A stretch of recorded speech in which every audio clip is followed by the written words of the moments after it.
Good morning, everyone. I welcome all the participants to this wonderful enlightening session on the importance of psychometric assessment by school counselors.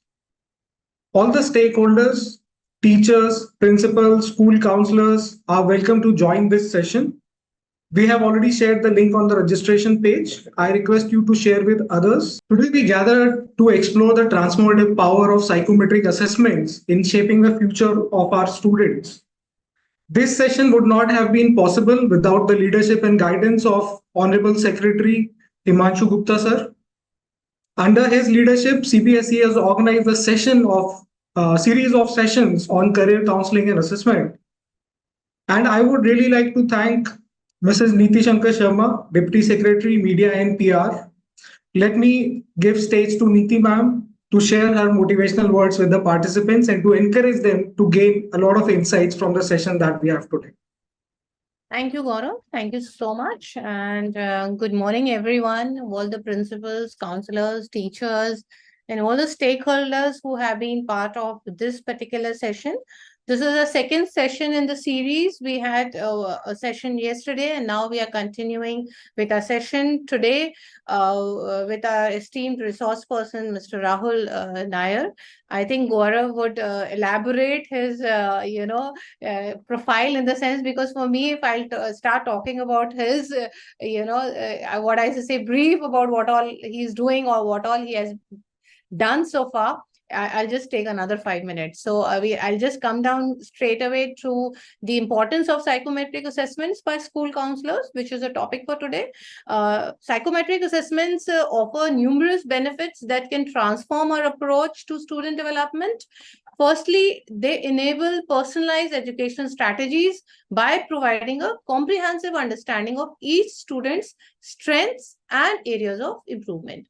This allows us to tailor our educational approaches to meet individual students' needs, ultimately boosting academic performance and motivational in their personal journey too. By identifying students' interests, aptitudes, and personality traits, we can guide them towards career paths that align with their innate abilities and passions, ensuring long-term satisfaction and success in their professional and therefore the personal lives too. Additionally, psychometric assessments help in the early identification of emotional and behavioral challenges.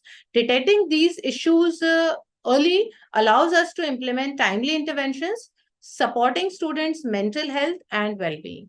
This proactive approach fosters a supportive and nurturing school environment, promoting overall growth and development.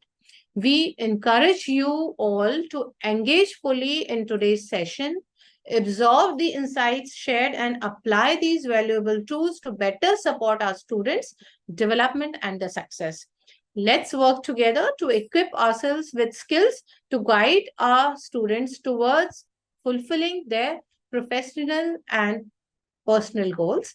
I would also request that in the course of time, we would be taking up Q&As, and you all are requested to be engaged, be interactive with us through the chat that is available. And I assure you, we'll try to take up as many questions as possible in the time duration that we have in hand. Over to you, Gaurav, to take the session ahead. And thank you so much, and welcome Rahul once again to this important session. Thank you so much. Thank you, Niti ma'am, for these motivational words. I'm sure the participants will be very much keen on learning and getting in, understanding a lot of insights from the session.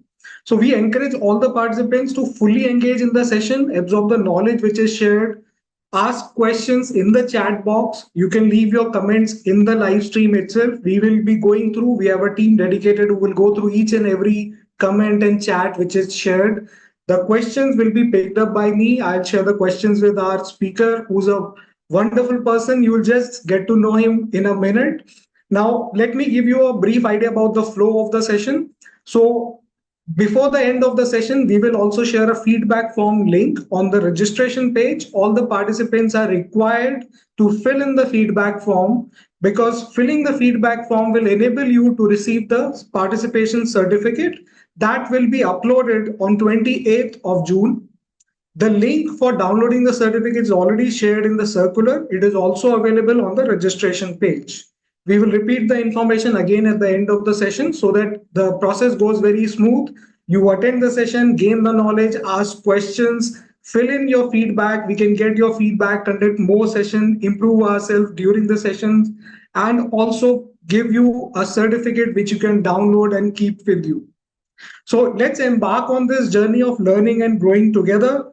And let me introduce our speaker for the day, Mr. Rahul J. Nair. Rahul J. Nair is a multi-talented chief lifeologist and co-founder of Lifology with over 14 years of experience in human and organizational development. A certified professional coach, he is lauded for innovative concepts like the 7D model of organizational development. In addition to his professional accomplishments, he's a high altitude mountaineer and a former national level basketball player.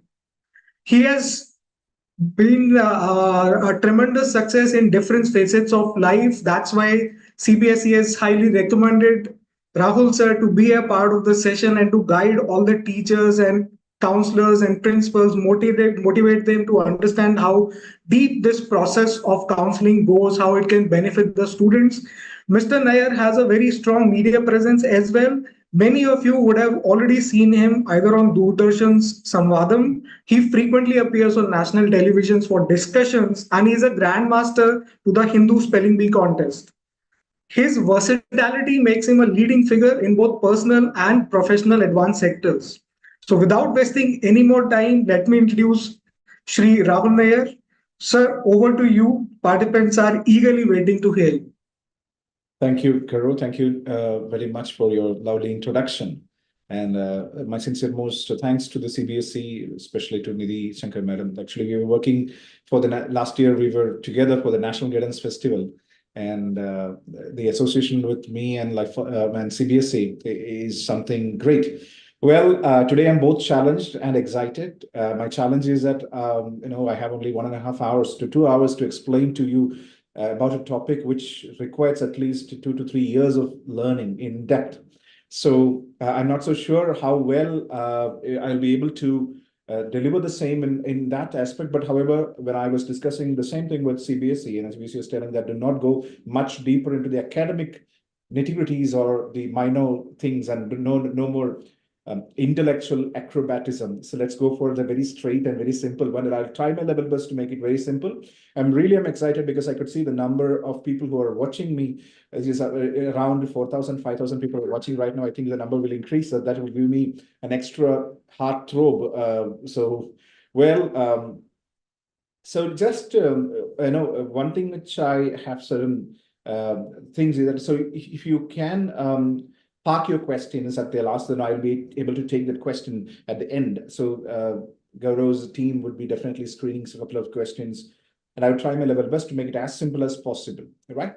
So for the better aesthetics of the discussion, I would like to share the screen. And before I go forward, let me tell you how I personally started, because that's very important. When I was a student of psychology, I studied psychology, and then I really say that psychology is my girlfriend, and I'm having a great dating with that particular subject. I'm really loving it. So on the way, I was doing a lot of sessions and interventions with various corporate organizations, educational institutions. And from the past 14, 15 years, I got opportunity and blessings from different people to work together with them. And I was doing a lot of organizational development initiatives. And not only me, my team members, everyone. So initially, we started with several training programs or organization development ventures, like what are the best practices that can be followed in various organizations, and how we can elevate the quality of an individual to X level to Y level, like that. And however, on the way, we found a very, very tricky thing that is happening and prevalent in our society. One word I can say: the right people at the wrong place. I could see a lot in that. The right people at the wrong place. The best thing that I can say is that there's a very wonderful story. One of my teachers, his name is Santosh Babu, is a very famous audio interventionist and located in Delhi area. So he is having a wonderful journey. So he was explaining to us about a story one of his experience. He spent 5 to 6 years as a kindergarten or lower primary school teaching small children, and then he was with a worldwide friend, and he was personally into dog training. I mean, training the dogs into that. So combining these two great learnings, he is now delivering great sessions to various corporate conglomerates around the world, and he's a very successful guy. So he was telling about one of his experience, that on a certain day he was training. He got a dog to be trained, and he was trying his level best to train, and he gave back the dog to the owner. But somehow he came to know that this owner, who was a lady, was not so much happy, and she was speaking a bit low about the dog trainer. And he called this particular lady and asked her, so I learned that you have some dissatisfaction on my services. So I would like to know more about it. And the lady said that, yes, my dog is not performing like my neighbor's dog. My, okay, I think that's some voice issue. Well, my dog is not performing like my neighbor's dog. So he was so curious. So it is a very interesting topic that, he said that I have tried my level best to train my dog, your dog, then I don't know what is the difference between that. So I would like to have a personal visit to your home, and I would like to see the neighbor's dog. So after reaching that particular place, he came to know that the neighbor's dog was a Doberman. But whereas the dog which was possessed by this lady was a Pomeranian, a very cute Pomeranian. So from a Pomeranian dog, she's expecting the performance of a Doberman. That is not going to happen. So the functionality or the kind of expertise we can expect from a Doberman cannot be expected from a lap dog, which is very lovely, which is very that's more homely. But another one is a very ferocious one. So if you wanted the performance of a Doberman, buy a Doberman, keep a Doberman, than hiring or taking a very lovely dog, and then even if you give a lot of training, this is not going to happen. So coming back to the point, this is called the wrong hire. And we used to do a lot of sessions based on that. But however, the right people at the wrong place. And it is official also. It's not said by me. It said that only 5% of the people are in the right career by a person called Neil Hovey. He said that he's a father of generational theory with empirical evidence, as he was saying that only 5% of the people are able to reach their right career in the first attempt. Second and third, there were various discussions, and a couple of things which you used to ask the people, that if you want to know whether you could go land in your right career in the first attempt, whether the degree program that you studied and the job that you're doing, are they the same? Whether we could see a lot of people will agree with me that I studied degree, but I'm doing some other job. That means that the first attempt, it's not like that. I hope Gaurav will also say everybody's smiling here. So that's one acid test we used to say that. Well, coming back to the point, finding right career is not a simple thing. Finding right career needs a lot of introspection, a lot of support, especially when children, they will come up with their own whims and fantasies. And in psychology, we used to say that the people speak their world. Now, there's an interesting thing. I would like to share the screen, then from there, I will take it further. The most asked question to a child. What is the most asked question to a child? Can I have a quick chat? I mean, very quickly, I can say, what is the most asked question to a child? Guru, what do you think? What is the most asked question? The answers are, what do you want to be when you grow up? What career do you want to pursue? These are the answers you are receiving. It's coming up. Okay, great. That's really motivating. Any clarity problem with the audio? People are saying that audio is there. I don't know. Yeah, audio. If audio can be a little louder, sir, that would be great. Okay, yes, same answers. The answer to your question is same. What do you want to be when you grow up? That's the answers which are coming up. So the same thing I'm saying. What do you want to become when you grow up? This is the question. We heard a lot of time when I wrote a couple of essays when I was in my school days. My teachers used to ask me to write essay. English teacher used to ask me, hey, what do you want to become when you grow up? So I wrote a lot of essays in that. But beyond that, see, this question, when you ask this question, this is very interesting. When you ask this question, people speak their world. If you ask the same question in different parts of the world, we get different answers. Down in South, I'm from Kerala. I'm talking from a place called Trivandrum or Thiruvananthapuram. If you ask a child, what do you want to become when you grow up? I used to hear doctors and engineers. Yes, of course, this pan-India, that phenomenon is there. But in northern part, in some particular pockets in Punjab, when I went there, that people said that I want to become a military man, because most of the people whom they have seen as successful are brigadiers or colonels or army generals, like that. And go to Delhi. I used to stay in Delhi for a longer time. In Karol Bagh, a place, a lot of businessmen are there. So they said, we would not want to become a chartered accountant or a banking professional or a businessman. And different places. It's all based on the information which they are getting from the society, around the society. So people speak their world. What do you want to become when you grow up is a most asked question. And I would like to see this particular question in a different angle. The angle is that, see how important the career is. Why this question is important. The teachers may be asking you this question, or teachers may be asking the question to the students, that want to understand whether the student is ambitious, whether the student is having a thought about the future, whether the student is having any direction to move forward in their life, and are they properly equipped. If the parents are asking, parents maybe the same way along with that, okay, how well should we prepare in terms of my finances? Yeah, like that. So the question is important, and I would say that 1/3 of your life is spent on career. So for an example, we live in this earth for 75 years, just rough an example. 75 years, if you live in this earth for 75 years, we sleep for 8 hours, we work for 8 hours, and we do the rest of things, entertainment, etc. for 8 hours. If you take that 25 years, we are sleeping. We're not doing anything. We're just sleeping, sleeping, sleeping. Okay, in 25 years, we're spending on several entertainment activities and all. And another 25 years, we are working. So that means 1/3 of your life is spent on career. Another one is that your identity, your personality, your identity, your very identity is closely connected with your career. That's why when you introduce yourself to somebody, you say your name, the very next thing comes is your profession. I'm Rahul, I'm a psychologist, I'm a lifologist. Same way.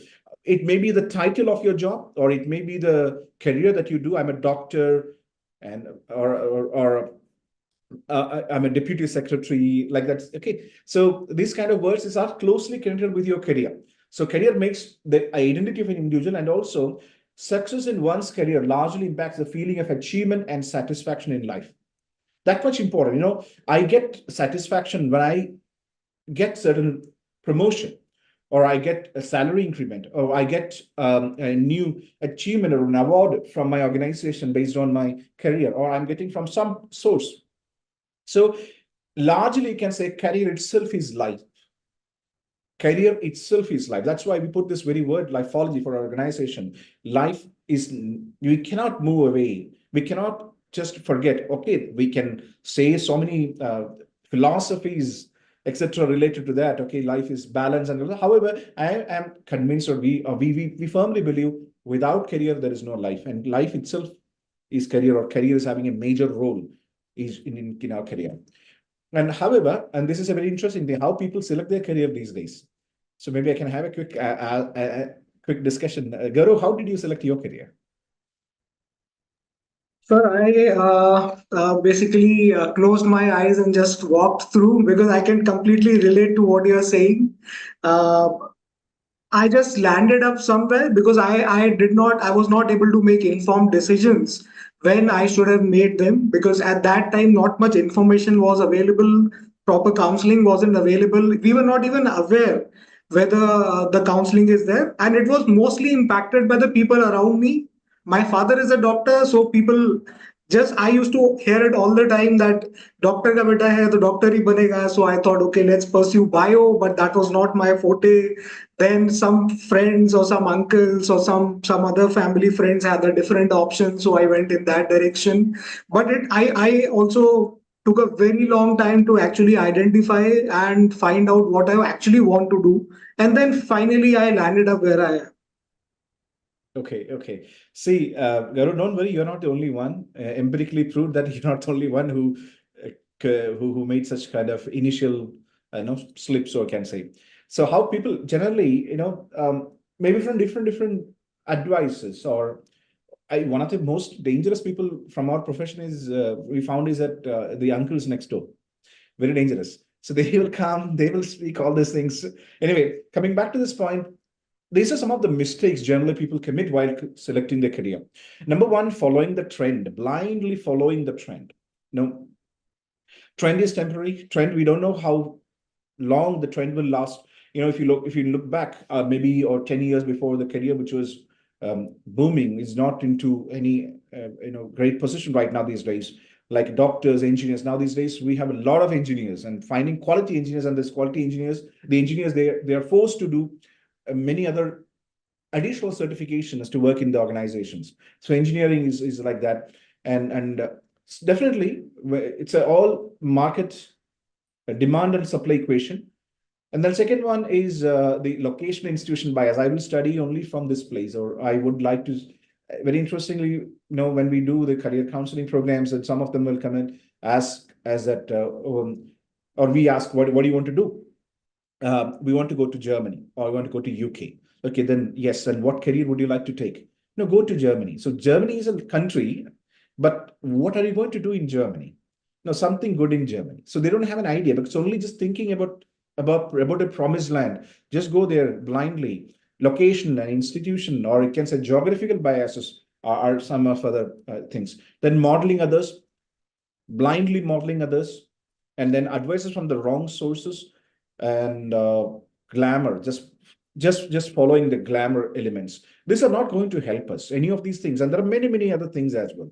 These are not going to help us in a larger way. We believe that the right career with 3P, the right career should be having a combination of 3P. P, number one, is passion. P, number two, is personality. And P, number three, is possibility. Passion, personality, possibility. So I would like to give you something about each.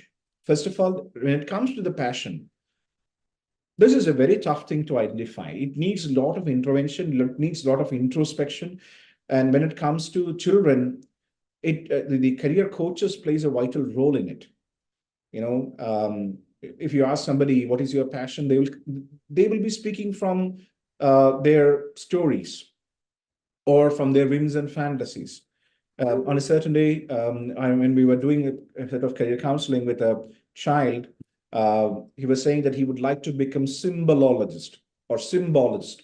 So I had never heard about that career. So I asked him, from where he got this?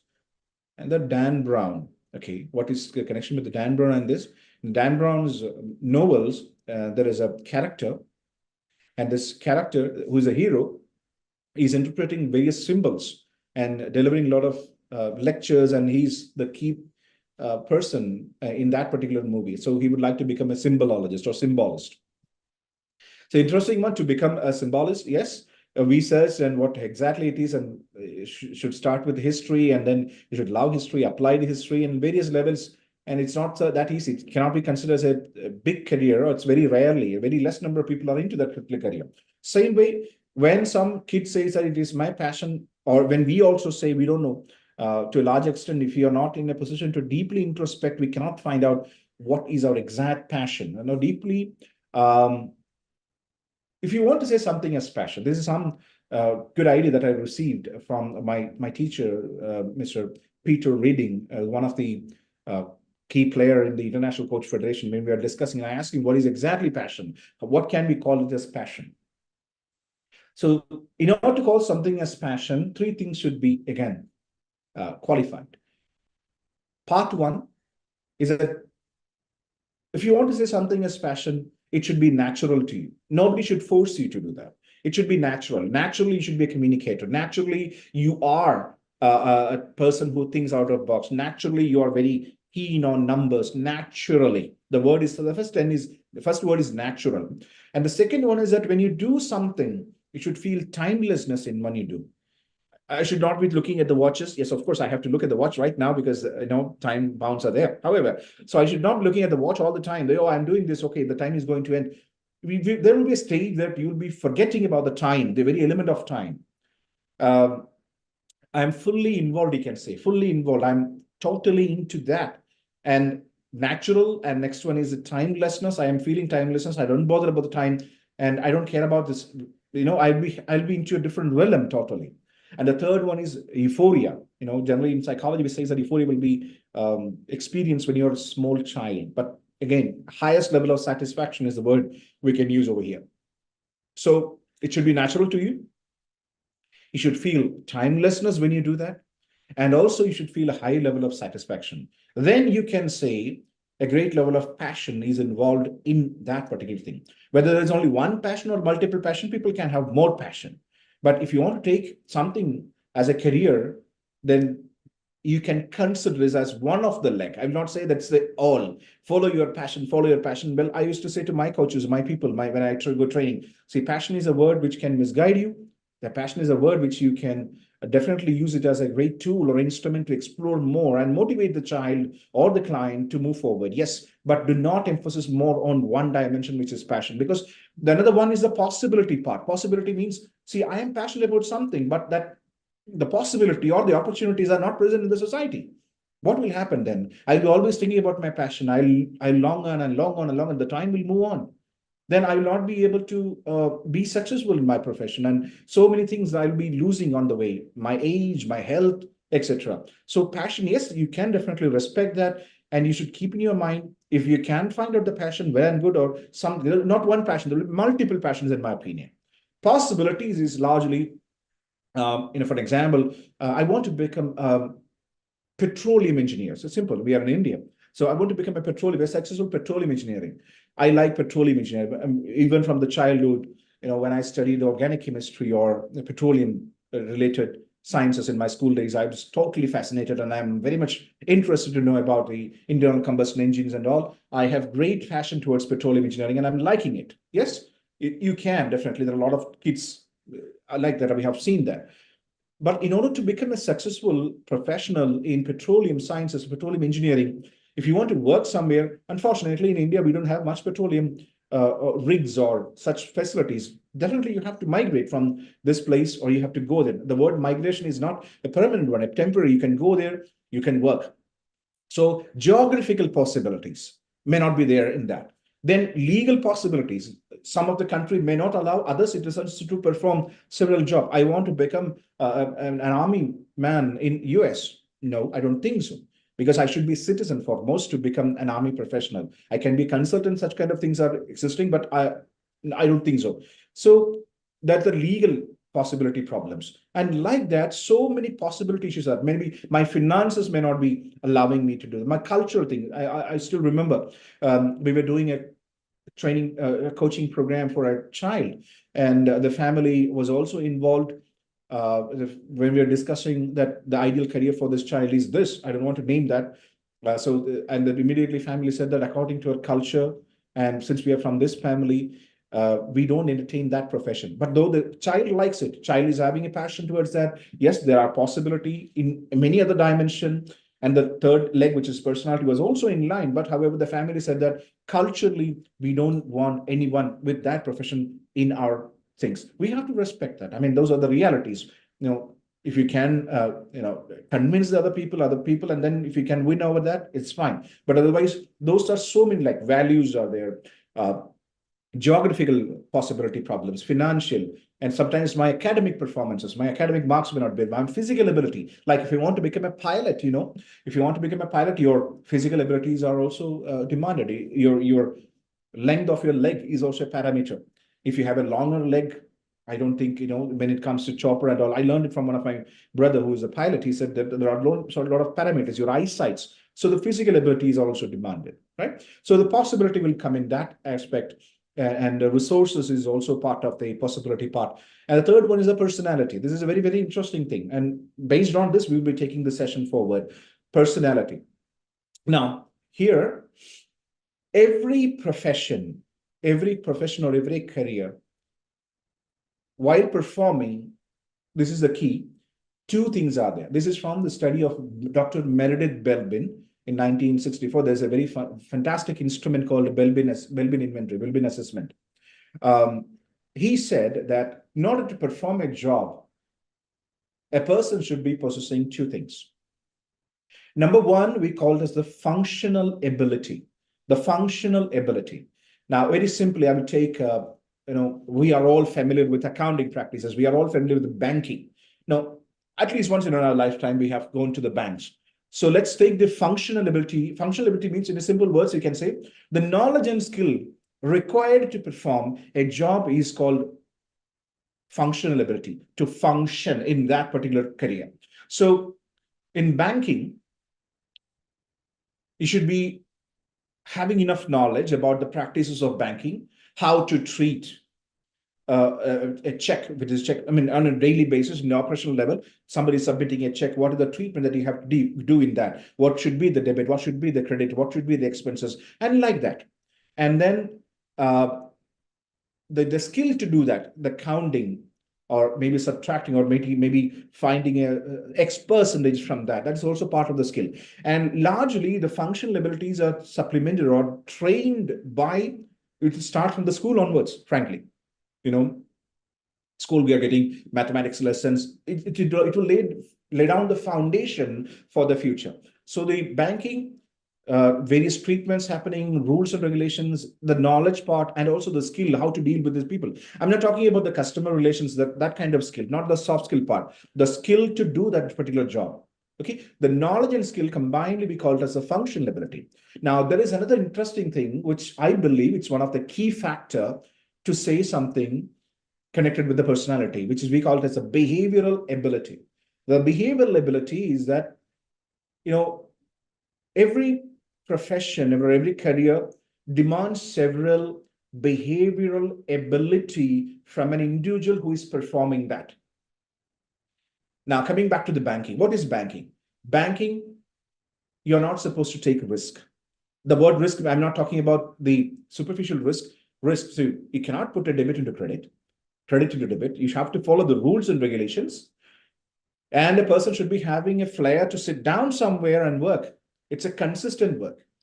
First, a check came, I treated the check. Second, also a check came, I treated the check. Third, also a check, maybe a deposit, like that. So I'll be doing, sometimes in some people, in my point of view, I cannot do that because I don't have any behavioral ability for banking, because I don't like to do the things again and again and again, and the consistent way.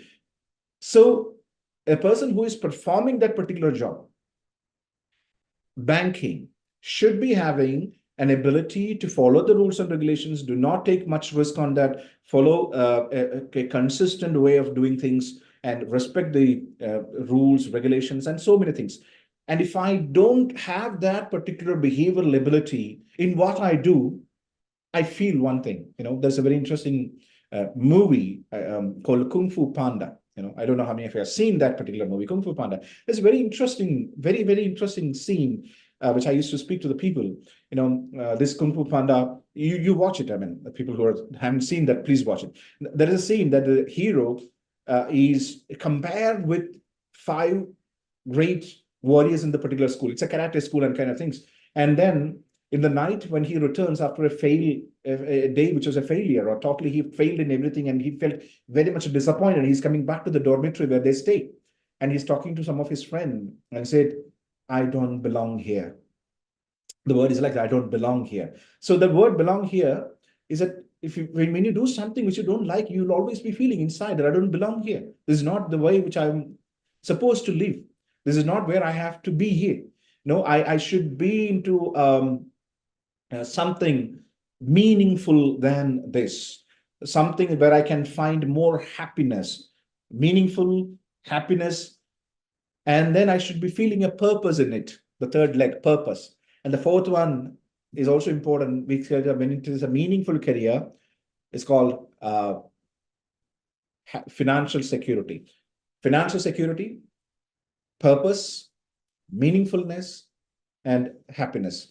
Happiness, meaningfulness, purpose, and financial security. The 4 combination. You can say A intersection B intersection C intersection D, like that. So all these things should be there properly. We can call this a meaningful life will be there. Okay. So now coming back to the personality dimension. So functional ability and behavioral ability. So the behavioral ability, we should consider a larger way, because it is connected closely with your personality. Here comes the importance of your assessments. Now, this is also a great thing which I liked it. So choose a job you love and you'll never have to work a day in your life. The love, the very word love is not only on the passion dimension, it is also connected with the personality dimensions. The rest things will definitely line up, provided you should having that kind of resources and facilities and a little bit of courage to take it in a larger way. Okay, whosoever is successful, they have gone through tough decisions, choosing one over other. Maybe all the successful people, they put their 100% effort, everything. So that love is always a combination of your personality aspects and also the passion element. Moving further, the assessment. So what is the importance of career assessments? And I hope the people who are watching me are into the teaching and career counseling activities, helping children to helping them to lead, to achieve or find out the meaningful career, right career, etc. And of course, every teacher should be a career counselor. Every teacher, in my opinion, every teacher should be having that kind of knowledge in guiding the people into the right direction, whether you're teaching math, science, biology, Sanskrit, Hindi, whatever it be, that kind of element should be there.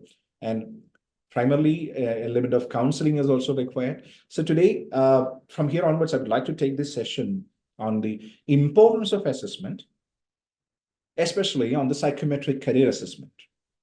And you should also understand how an assessment is developed. A general overview is needed because some people reject the idea of assessment. I have seen many people say assessment is nothing. Assessment or psychometric assessments or any sort of pen and paper assessment or online assessments are not having any greater value. However, I would like to tell you, it plays a vital role. It is just like how you use matters a lot. How well you can, what your expertise matter, how well you can use the assessment, because that can give you a lot of idea, that will give you a lot of insights about the individual who is taking. And I know there are a lot of questions there. Definitely, I'll respect those questions at the end. Definitely, I'll address on that. Then popular assessments for identifying careers. A couple of them I'll definitely speaking over here. Then key points to consider when briefing a psychometric assessment. I'm sorry, in the beginning, I was talking with the Nidhi madam and asking it should be very generic, do not go for more academic thing. However, a little bit we need to study on this because I believe some knowledge, some extra, not too much, very basic things I would like to cover. The borders of career assessment, actually, there was a person called Frank Parsons. He developed a century ago. He came up with some ideas, famous three-factor model of vocational guidance. The career assessments are largely connected with the vocational guidance or vocational psychology elements.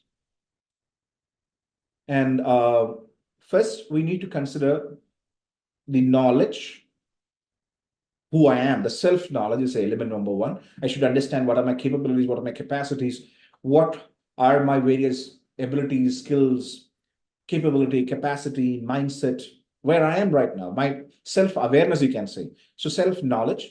Then comes the knowledge of occupations. Very interestingly, one quick thing which we used to ask to the people that how many careers you can say in 1 minute.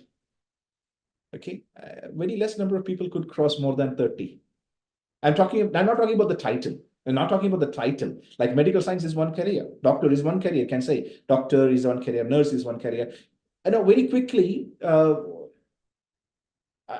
titles you may be able to say, a superintendent of police, inspector of police, circle inspector of police, like that. So those are titles, but actually policing is one career, right? So we know, I mean, normal common man, even if you're into career profession, it's very tough to by heart, or it's very tough to say all the career list. It's impossible, near to impossible.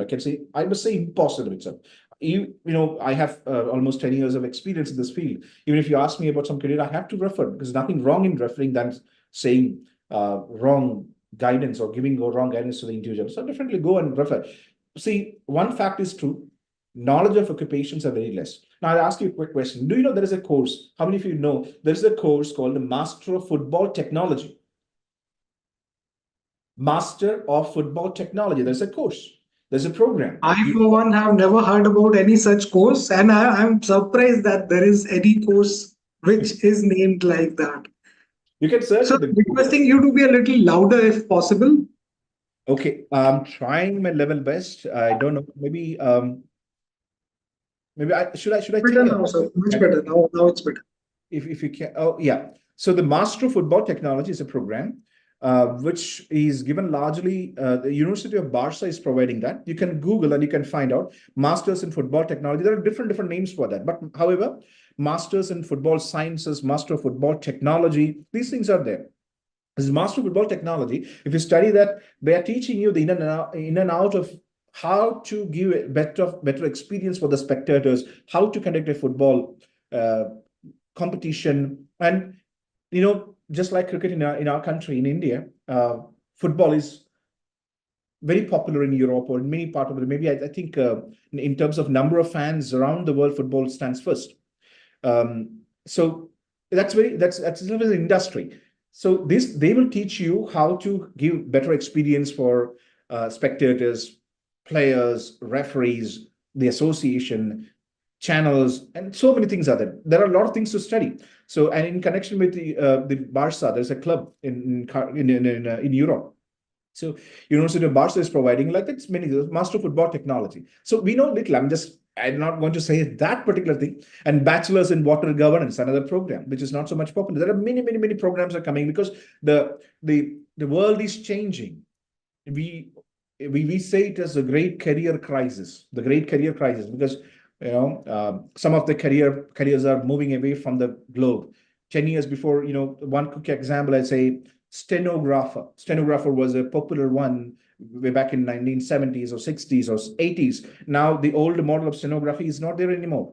I don't know, in some government positions, yes, stenography is there. They are insisting on the typewriting things. I appreciate those things, but I'm telling the reality. In reality, in the oldest stenographer, you have to write shorthand with some dots and commas. You're totally taking a big speech. That kind of things are not existing. Instead of that, there may be DTP operator. The word has changed, the technology has changed. So the word stenography, the so-called stenography is not there. So the professions are changing, the skill requirements are also changing. Why should I say more? I mean, even teaching itself, you see, very long back, you used to do a lot with the blackboard. Now, in very less number of schools are using blackboards. Now you have latest technologies and the behavior of teacher. I'm not talking about the core fundamental thing. The expressive way when it comes to skill dimensions, etc., it is changing. Okay, so in future we'll be having driverless cars, which is a great threat to the drivers. So the world is changing, the occupations are also changing, and so as the courses are also changing. BTech in artificial intelligence is coming in some of the program, BTech in computer science and artificial intelligence, machine learning, etc., coming up. So then the third element. So first of all, there should be self-knowledge. Second thing, knowledge of occupations. And third one, there should be true reasoning to match individual characteristics to the requirement of occupation. This third line is the key to unlock someone's meaningful career. And this was the birth of the scientific study of individual traits and their correspondence to the requirements of occupation. I have XYZ quality. I have these traits, objective qualities in me. And these objective qualities can be taken to a particular career or a field where I will be able to perform better, and that can be a great means of my living, or I can find more scope in leading my life. Okay, and career assessments remains central to vocational psychology and career development and counseling practice. Now, the career assessments, there are very a huge number of career assessments available in the world. Everything will be having different merits. Everything will be having some of the limitations. Everything you can use it. That's why, it all depends on how you use it, how well you are studied at. The mastery matters a lot in that. So the career development and career counseling practice for children, or when the school children, we say career selection guidance, not the career guidance. So that's a word which we use internally. That's a very popular word, career guidance programs, career selection guidance is what actually we need to give to the children. So career selection, it should start ideally from the 8th standard, that orientation or kind of direction we should give from the 8th standard onwards, or 8th grade, can say 13th age to 19th age. That's a period where we can direct them. So once you select the career, if you're already into the career, then changing that one, it's not that easy or not advisable, in my opinion. So try to find the right one in the beginning itself. Now, so why we use career assessments? What are the major purpose of using career assessments? Improve client or student self-awareness of their traits and personal characteristics that are relevant to choosing a career or course. I already mentioned about it. I should be understanding who I am. I should be having a clear idea, so that it's not on a peripheral level.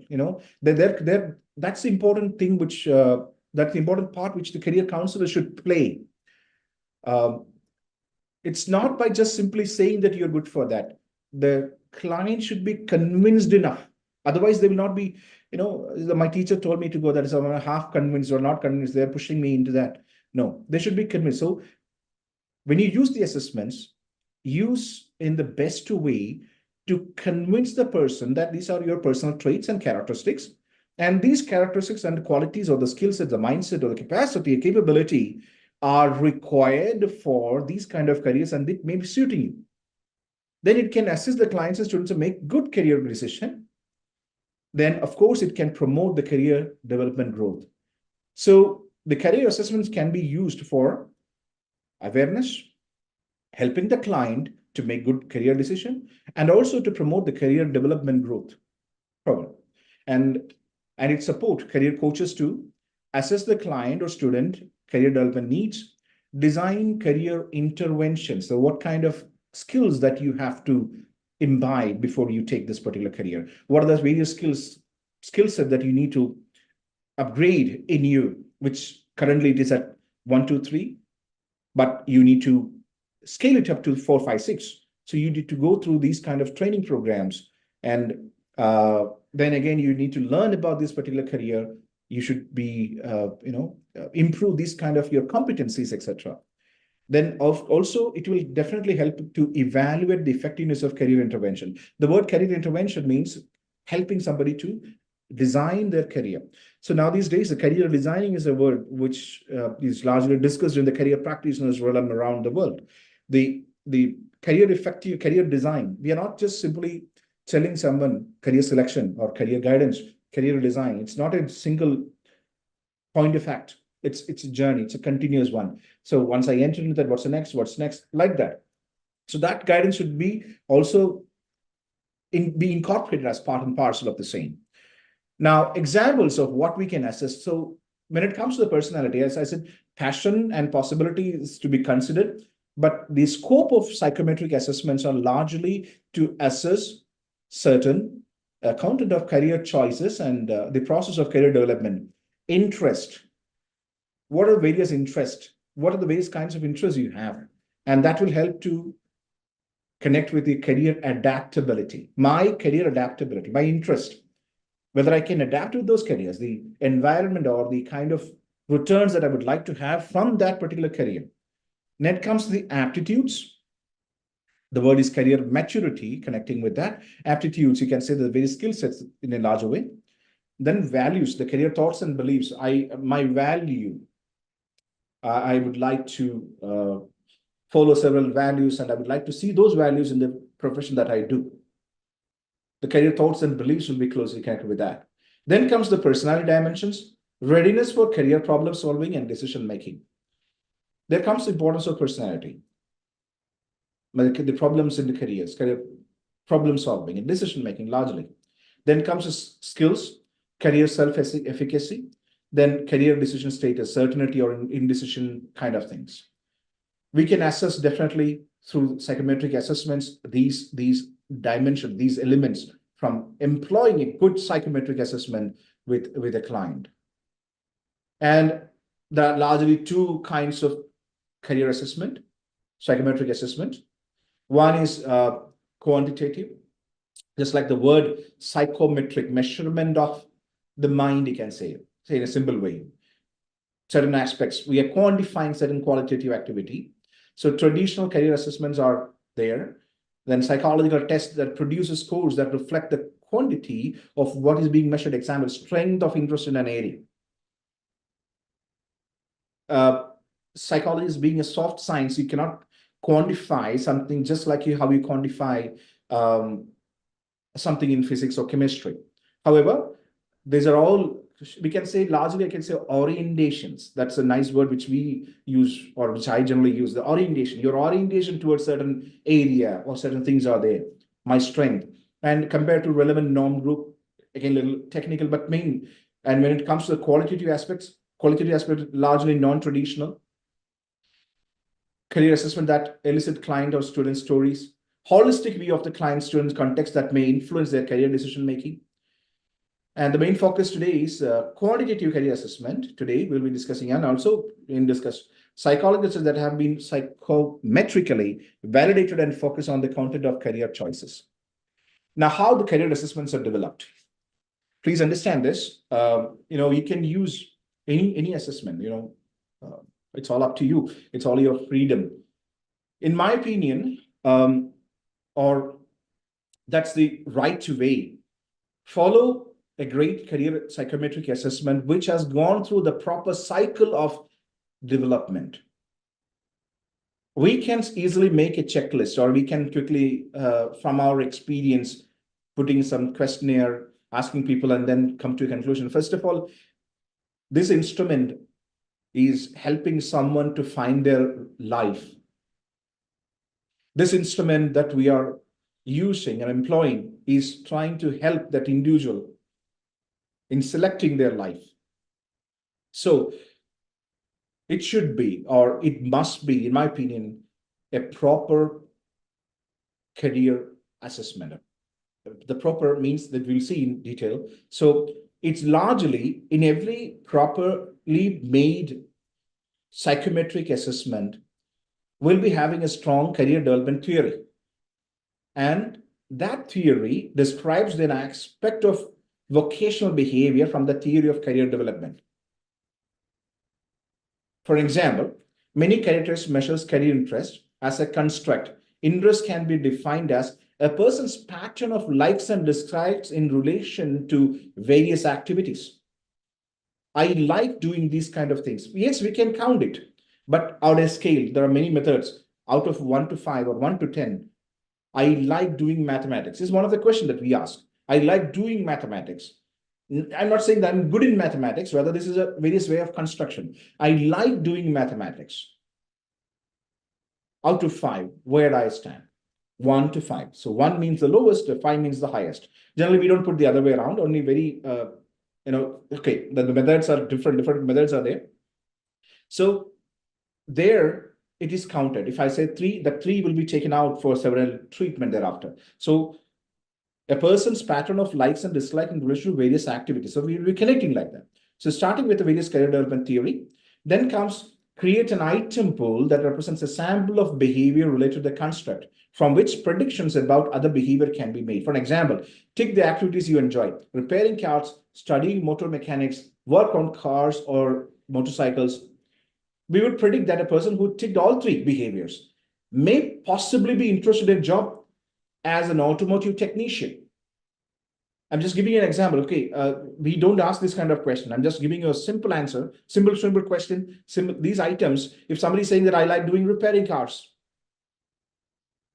I like studying about motor mechanisms, I read magazines, I am good in understanding various, I don't like watching documentaries. I'm very good in understanding the science of how a motor functions, motorcycle functions, or car functions, and I like to work on that.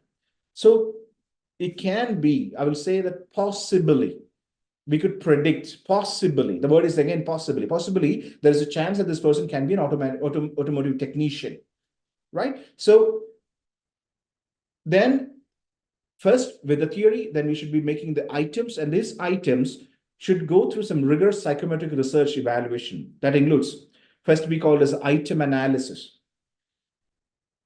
codingal range. So it's again a statistical treatment. Definitely, in simple way, we use SPSS, statistical treatment of SPSS is a software of Microsoft, I believe. So we upload this data, and we'll be getting the proper, the better equations from that, and we will be using the mean, standard deviation, and all. Then we go for the reliability scores. Is the extent of the result can be produced, and when career assessment is repeated under the same condition. So maybe if we use in one particular place, we'll be taking the similar kind of behavior from other place. That correlation should be the testing, retesting, etc. Some of the steps we do. Then comes the validity format, validity steps, and it's the extent of the career assessment results really measurable, measure that they are supposed to measure, build up over time. Often several research studies typically starts with factor analysis, exploratory and confirmatory. This kind of make this all statistical treatments and all. Then comes the norming for different test takers, like that. So in short, a good psychometric assessment will be going through, or should be going through, a proper rigorous method. And some of the popular assessments which can help you. This is the most widely known or used assessment, maybe the first more, in my opinion, in the psychometric field, career assessment field, which we call it as RIASEC, RIASEC, RIASEC instrument. Also, it is called as a Holland Coates. Holland Coates is a person's name is Holland, and he came up with this theory in 1959, and again, some rework has been happened in 1997, the theory of vocational personalities and work environments. When it comes to the Holland Coates,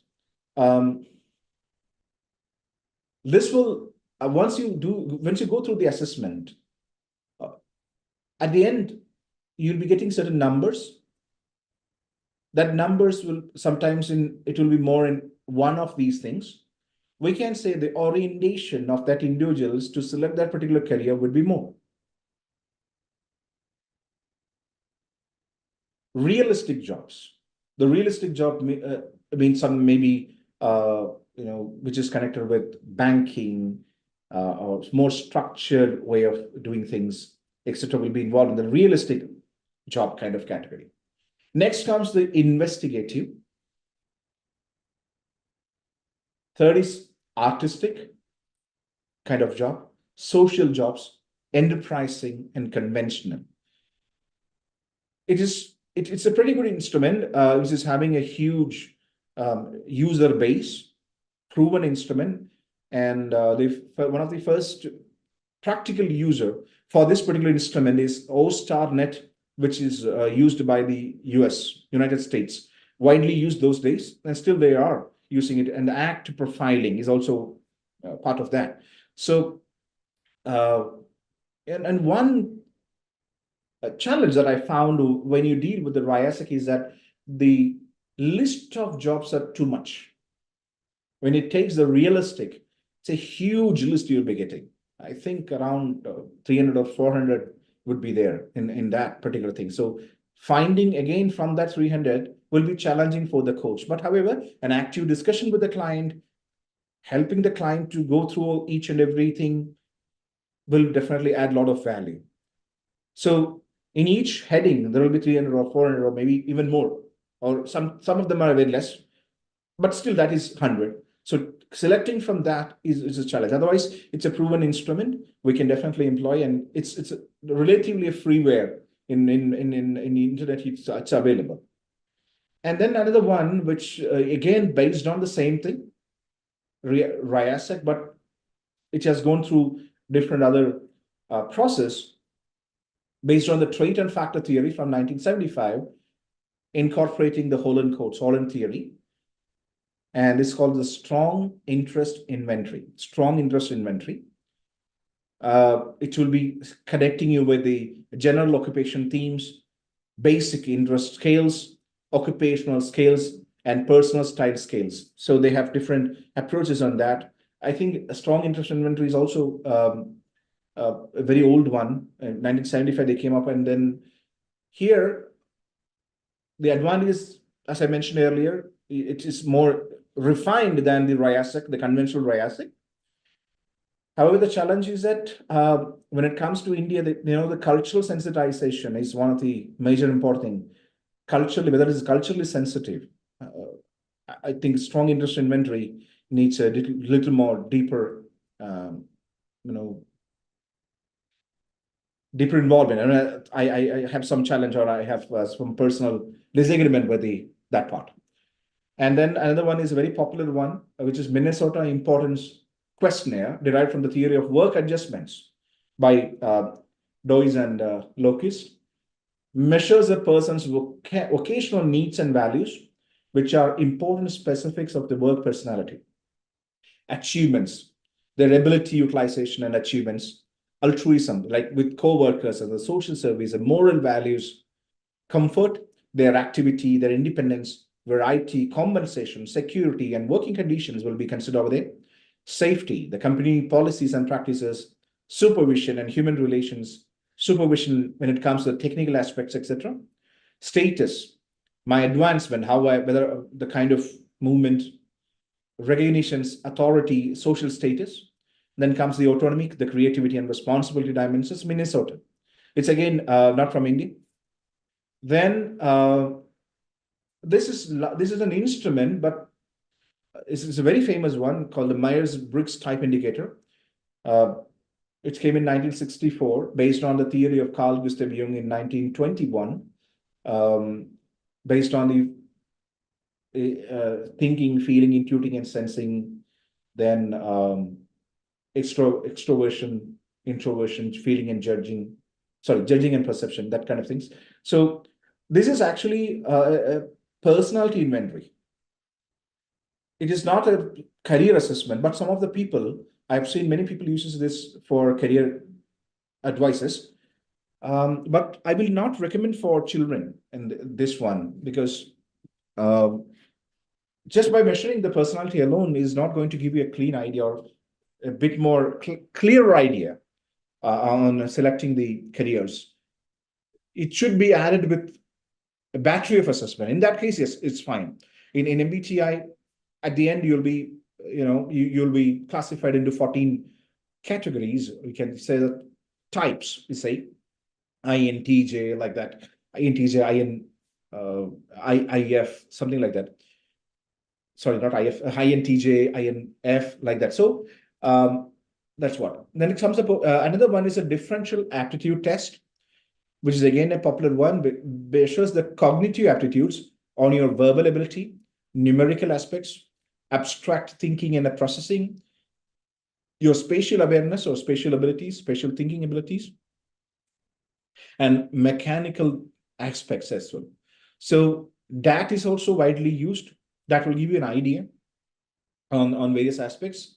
And then another one which we widely use when it comes to Lifology, we have a battery of assessment. We combine two things, one on the personality dimension, which we call it as a face assessment, that we measure the fact, action, concept, emotion, whether they are structured way of thinking, their result orientation, their creativity, and their sensitivities will be measured in the first dimension. And also we use the framework of the Howard Gardner's multiple intelligence orientation. We are not measuring intelligence, and Gardner himself rejected the idea of measuring multiple intelligence. So we are not measuring intelligence, rather we use this framework to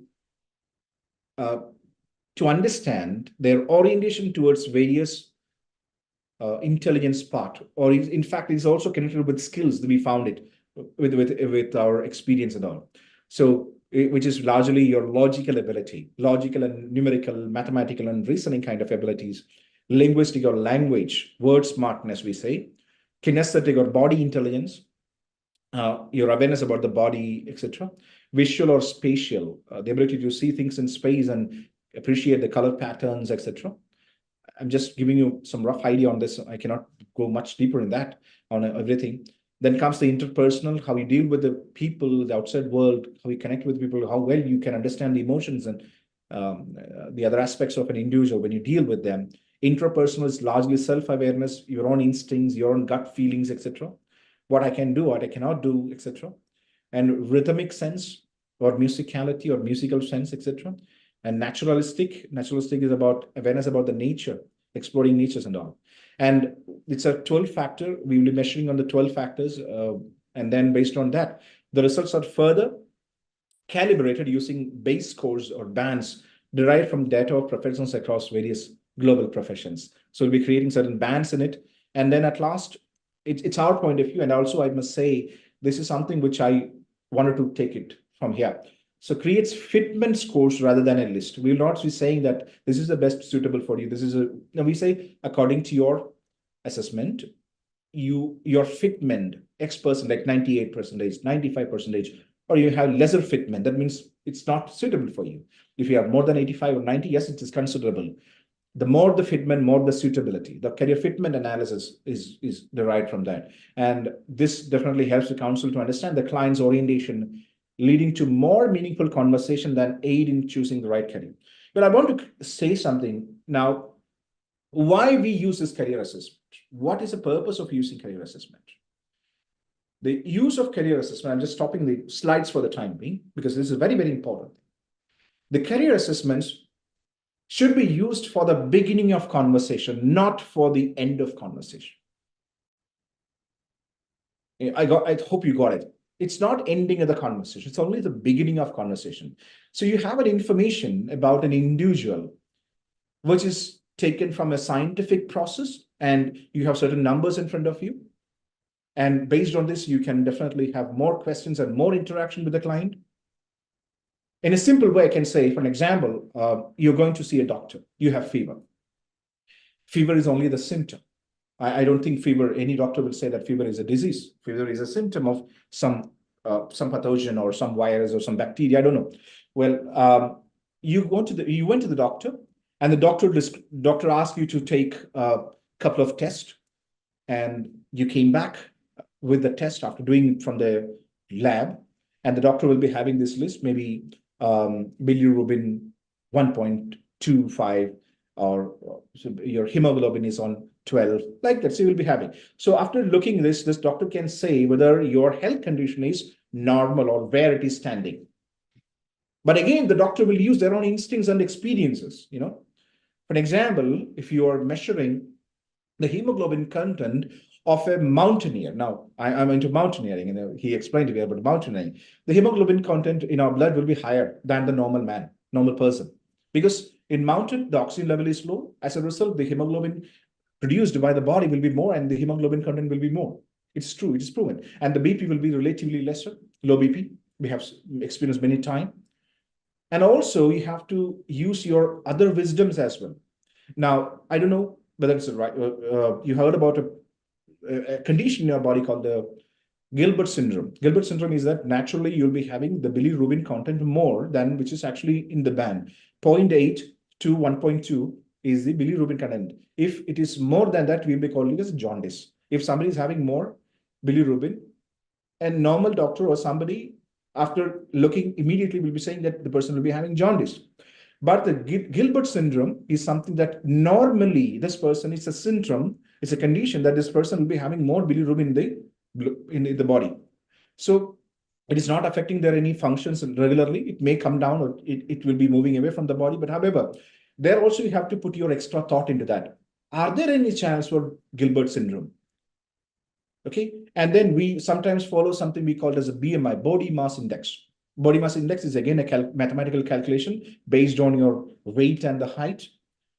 Now, body mass index will go wrong when the person is a bodybuilder, which is having good mass, zero fat. If the body mass, the muscle mass is more, the bone weight is also more. In that case, height in terms of centimeter minus something, and then you'll be getting some band, obese. Of course, a bodybuilder, if you take in that sense, the bodybuilder is an obese person. So there you need to use more of your wisdom, more of your experience to help the child to identify. Now, similar way, the assessment result, the assessment report, which you have, go for discussion, go for conversation.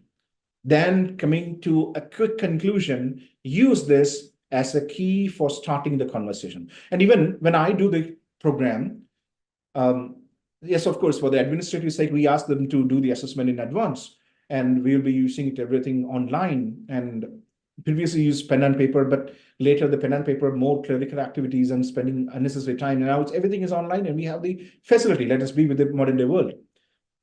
So we use the assessments. And before I start the assessment, of course, I'll be studying, I'll be preparing before going for that. Before we start any conversation, I used to ask this client, how are you? Are you comfortable? How did you do the assessment? Did you find any difficulty in doing the assessment? The client will be saying sometimes it's very confusing. Some of them are normally expected one. And then I ask, what are your passion? Simply ask, what are your interests? And some other question, we call it as initial reflection exercise, IRE, initial reflection exercise. Initially will be, of course, there is a template. We'll be filling the bio data and what did you study? What are your various academic performances? Are you interested in some social activity? Do you have any volunteering experience? Are you into leadership roles somewhere? Are you into any co-curricular activities? Do you have any achievement in the co-curricular activities? Do you consider taking any of these things as your career? Or when somebody says that I am interested in engineering, okay, now tell me, why do you want to become an engineer? What value you are seeing in engineering that is connected with your life? Let that an initial conversation we do. And then we take this report. That's the best way that I found. Take this report, and then the report says this. Now, you said these things. Sometimes there are 3-4 conditions. One, what they wanted to do, and the report says, say, no problem. Then we can see that's giving a double confirmation, you can say. Then my understanding about me that I expressed during the initial reflection exercise, but the report is too different. Then we need to go for more discussion. Okay, now, the first thing that I ask, did you do the assessment properly? Can the assessment go wrong? Now, this is a classic question that I used to get wherever I go. Can the assessment go wrong? My answer is yes. Any assessment, any test in this world can go wrong. Any test, let it be a class test, right? It can also go wrong. I mean, sometimes it may be cheating, looking at the other person's paper and writing down, or maybe entering with another, a small piece of paper that the answers are written. Like, so many practices are there. No, I don't want to stretch on that. There also you can go for cheating. And the pitfalls that can happen while doing the assessment is that, number one, a standard test will be trying to eliminate all these kind of possibilities. First of all, we have certain other norms. The language should be simple. The person should be able to reflect on the statements that we are giving. And that's why some of the foreign assessments are having some challenge. When you are under stress, among the following, what will you do? Going to the beaches? That's one thing. Second thing, going to a party. Third thing, maybe going to talking to a clergyman. 3 choices are there. Come on, these 3 things. How many of you do? How many of you can relate to these things? Going to the beach. I'm from a mountain area. I don't go to the beaches. So first one is ruled out. Second one is party. No, I don't. I'm not a party man, so I cannot. I don't know what a party is. There are a lot of people. I'm saying the general party which the author meant may be different. And then third is a clergyman. No, I don't know any clergyman in my area. I'm not a Christian, so there's no connection with that. So any of these things, that's again a territorial assessment. It can be employed in that particular area, but it is not geographically free. So that's the part, the reflection. I should be able to reflect on that. So we have to bring in that kind of element in a good psychometric assessment. A good psychometric assessment will be ruling out these kind of issues. And back to this, if I'm not understanding the language, if some tough technical tricky words are there, that's why good assessments will always keep very simple language and not too long one. Again, if the sentence is too long, the comprehensions will be lower. I like doing mathematics, very simple. I express this, but rather if I'm saying I would like to play with numbers and something like this kind of words comes in, you are putting too much, that will lead to fatigue. It will delay the thought process. And again, I may go into confusion and I put something which can go wrong. And then the cultural sensitivity issues. If I'm under stress, yes, we are facing the same thing. The mother and father is asking the child to do the assessment. The assessment should be completed within before 5 o'clock. That's the instruction given by the the coach maybe, because we'll be processing the data later. But the child is coming back from the school at 5 o'clock. The entire children are asking them to go into the ground and play.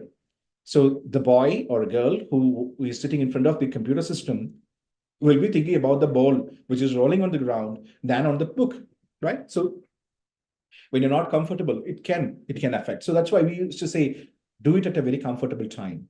Take it on time. Then there is no time pressure. Good assessment won't give time pressure. And then so many other things are like, it should be black and white, or so the visual appearance, etc., should be fine. And these things are related to the very construction sciences of psychometric assessment.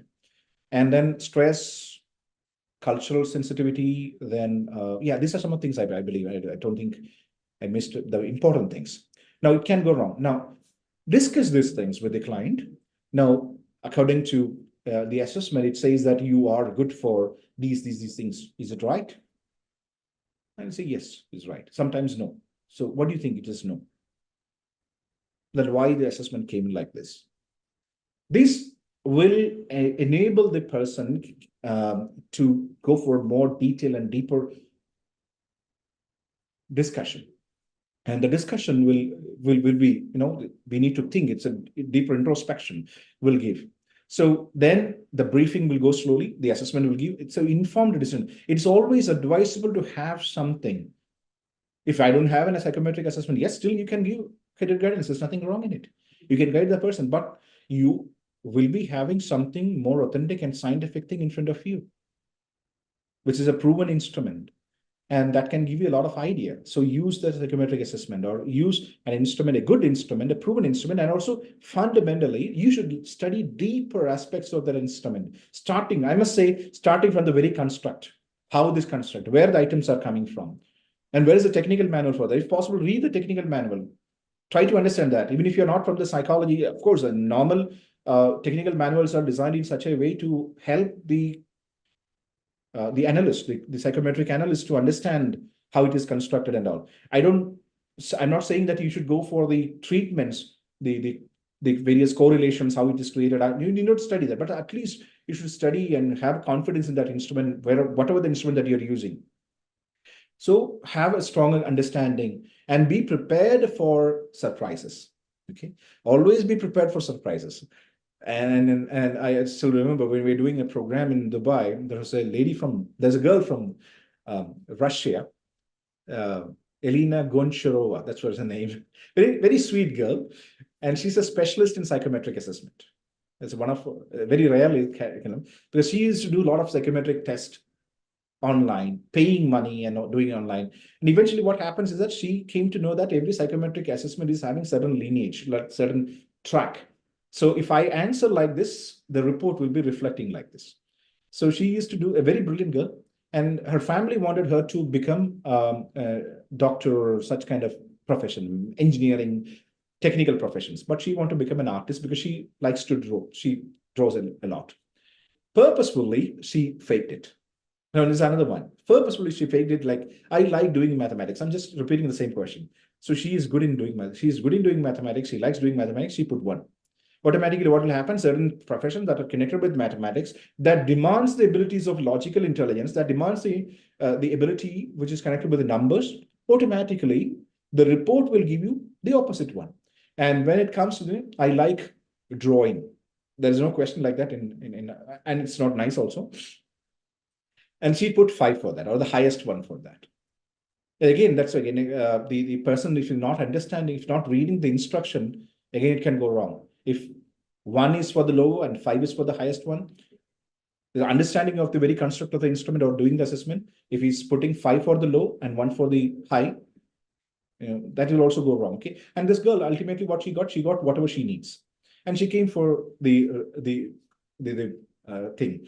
We are smart enough to understand these things, and we had her academic records also. She was doing really fine.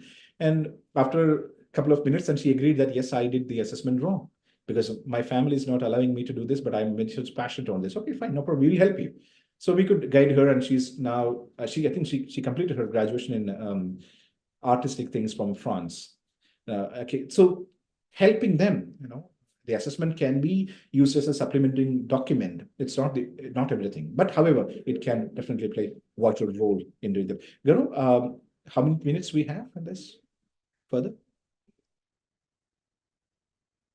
So we still have a sufficient time to go. We have another 20 minutes. If you want, we can go ahead with the questions also, because we have got a lot of questions. Participants are very excited, and there are a lot of questions that we've been receiving. Sure. I'll do one thing. I'll just finish this PPT thought. Key points to consider. This is last few slides only. You can take the 10 minutes, 10, 15 minutes with this. No, then I'll go to the question. I like answering questions because that makes more sense. I don't know I always respect the people. They know much better than me. So the questions, let it come. Establish a collaborative relationship between the career coach and the client or student. These are some of the things which you need to. So always make the client comfortable. Always make the client. The word client means the student. The student comfortable, and the student should feel that confidence in you, that the person sitting in front of me is to help me to find my career, than forcing me to take something. That confidence you have to give. And this discussion always to understand the possibilities of me moving forward. Before giving a career assessment, explore the client or student characteristics and that are relevant to assessment. Try to understand the characteristics, the student, what are they good at? That's what the initial reflection exercise. But for practical purpose, when it comes to huge numbers, we employ the assessment in advance, and we follow that. But however, that is also an idea. Explain the purpose, content, and the potential benefits of the career assessment. This is very, very important. You should give an idea. We are trying to help you. This is not a test where we'll be classifying you as a best student or worst student or better student, nothing like that. This is to explore the innate abilities and your strengths and associated weaknesses. That can be considered for selecting the career in future, to have an informed decision. Then get the clients or students' permission to take this career assessment. The consent is important. Properly, generally, we ask them to sign a contract or at least send a mail so that I'm interested in that. Of course, that is strict in various foreign country. In India, that's not that much practiced. However, a consent is needed. At least a verbal or oral consent is needed on that. And giving clear instruction on how to complete the assessment. What are the various methodologies? When it comes to career assessment, the methods are very much like there is yes, no. I like doing mathematics, yes or no. Yes, no. It's zeros and ones treatment. Then I like doing mathematics 1 to 5, where do I stand? Most likely, least likely, in between the two bands. And then among the following, you rearrange your liking: maths, science, history, politics. Put the first one in the first one, second one. This is called the forced choice method. There's another methodology. Another methodology is frequency distribution. Choice distribution, you can say. You have 3 points. You can put 3 points in for subjects. Okay, and methodology. So if I put 3 on the first one, then I will be putting 0, 0, 0. Like that. So different methods are there. Then ensure the client or student is comfortable in the assessment setting. And we remember when a certain day, a client walks in, very long back, client walks in with the mother. The client was doing the assessment. The mother was sitting next. Then a question again came. I like doing mathematics. The client put 1. The mother started shouting, no, it's not like that. You have to put 5. No external intervention. The client should be comfortable. Allow them to be very comfortable, and the setting should be fine and brighter. Let it be a pen and paper or on a screen. Give an individual interpretation of career assessment. Individual interpretation, it depends again, that's what conditions apply. Generally, when we to always take the support of the family, father, mother, and the client. The reason is that irrespective, this is our understanding, core understanding, we have operations in almost 14 countries and 54 nationalities are regularly in touch with us. Almost 151 ethnicity we have done. Irrespective of the caste, color, creed, race, nation, family plays a role in helping a child or in tracking a child's career. Family plays a vital role, not only in India. In other developed countries, in some culture, they listen more. Children will be heard more. That's the only difference. Otherwise, always we appreciate if parents are also there. That's good. And always be positive. That's another thing. Only, when this is a instrument, an instrument can speak a lot.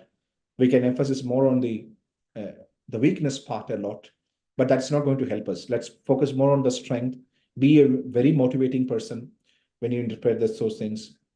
And interpretation of the career, give an individual interpretation specific to that person, giving the briefing, ensure the client or student understands the meaning of assessment results properly. They should be convinced on that. And consider blending qualitative and quantitative career assessment together. Some qualitative things, and also for that passion element or passion part, we can do that. And then anyway, so these are things I just skipping apart because I would like to go for the question, Gaurav. I think I'll take that part.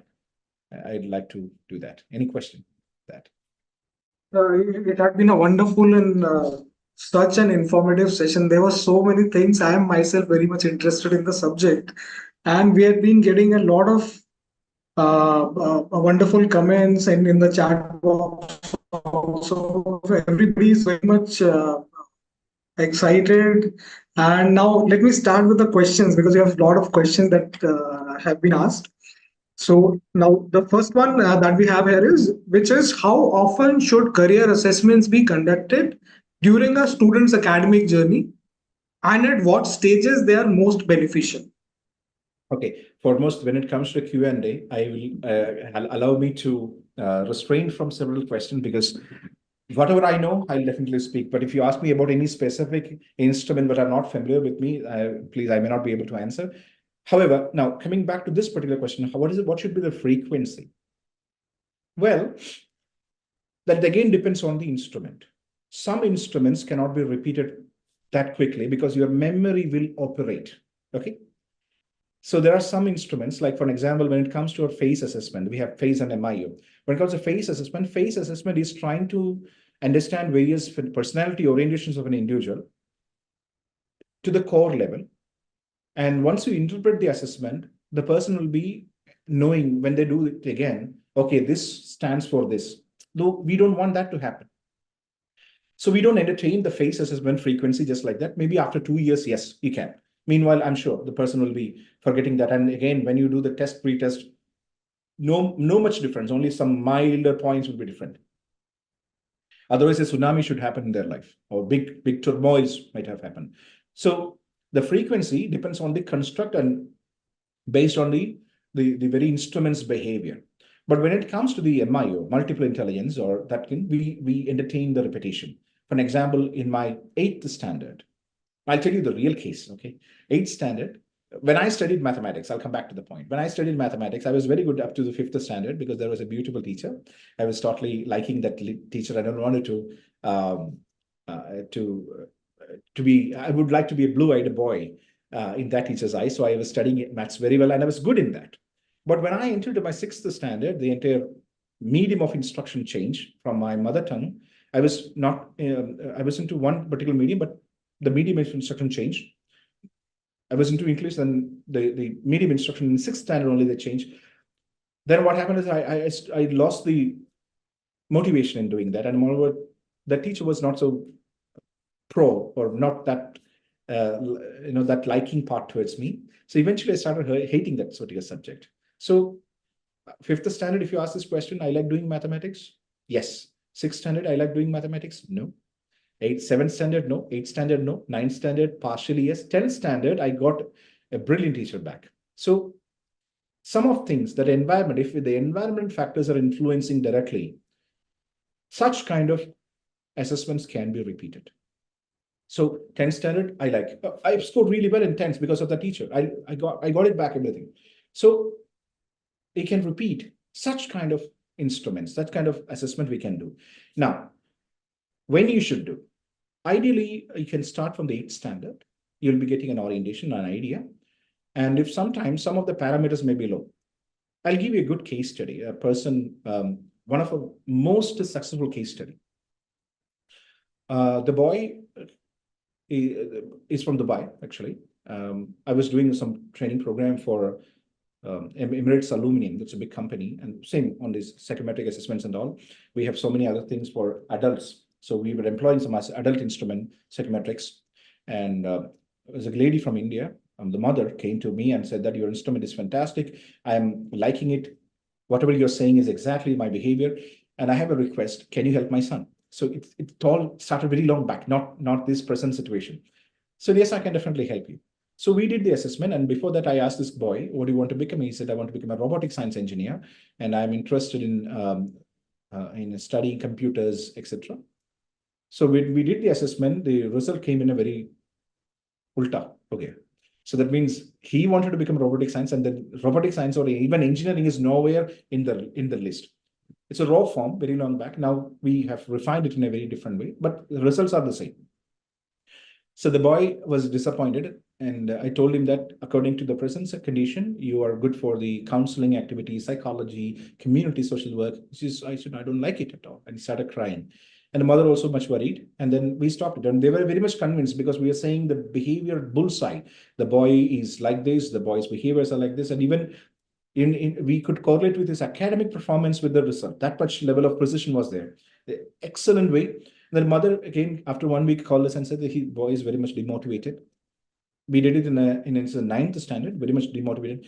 So then what can we do? So there are many ways. I have a reason to say that this person is having lower orientation, but he is passionate about it. If he is passionate about it, I would like to intervene in much. So when we entered in that, I asked this boy, do you like maths? No. I don't like mathematics, I don't like science, but I want to become a robotic science engineer. Do you think you can become a robotic science engineer if you don't like science? Because it's all science related subjects. You should be good in that. Okay, then what can I do? So you don't have basics, you go back to the basics. Now you are studying in 9th standard, start from the 6th standard subjects, take 1 month, lead a hermit's life, take a good foundation and come back. Start enjoying that and the family changed, the tuition teacher, one-on-one tuition was employed. So many practices we could do that. So then as a result, in 10th standard, he scored relatively good. I'm not listing all the practices which we recommended. In 11th standard also, he did really well. And 12th standard, he wrote the scholarship for National University of Singapore. And he got Singapore Airlines scholarship, and he studied graduation in engineering from Singapore University. And then after that, he went to UK for a short program in robotic sciences and came back to National University of Singapore, completed a robotic sciences engineering from there. Now he's a professor. He was a professor till last year. Now he's working in a department in Singapore. Very successful story. Now, where we can use and how should we use? When you employ a psychometric assessment in a lower class, if you find that the desire or the passion is not in line, a passion in sense, roughly, and I'm interested in these things, it should be a combined decision from the family. Because of these elements, these factors, why don't you work really more on that? See, why we are saying that person is not good for this or not good. I mean, the orientation is low for this, the orientation is high for this. There is a reason. Some of our attributes are low. Why don't you start working on that? There are a lot of practice. Like with the mathematics, they're not good. They're not really good in mathematics. We are blessed with Vedic mathematics techniques. We have abacus programs and speed mathematics things. Get mastery on that. Try to learn more. Every child will be having their own language. You speak that language, that will understand. Sometimes it's again practically also some issues will be there to teach every child in 40, if there are 40 students in a class, every teacher to connect with the individual child. Like that. Anyway, so give it language. So definitely it will help. So we can help them to improve. So that then after 1 year, you can repeat that similar kind of assessment. So the frequency depends on the construct and the behavior of the instrument. If it is a core, if it's a one-time use instrument, or the frequency is 2 years or 3 years, don't repeat it.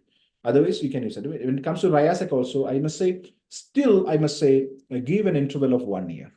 Let it be any instrument, give an interval of 1 year. Don't do that, please. Because if you do, immediately this result will go wrong. The reason is that your memory is operating. Okay, so don't do that. So frequency 6 months to 1 year, but ideally 1 year. Do it in the 8th standard, July. Next year, 9th standard, July, do that. There will be difference. There will be some increase and decrease, or some attributes will be high, low.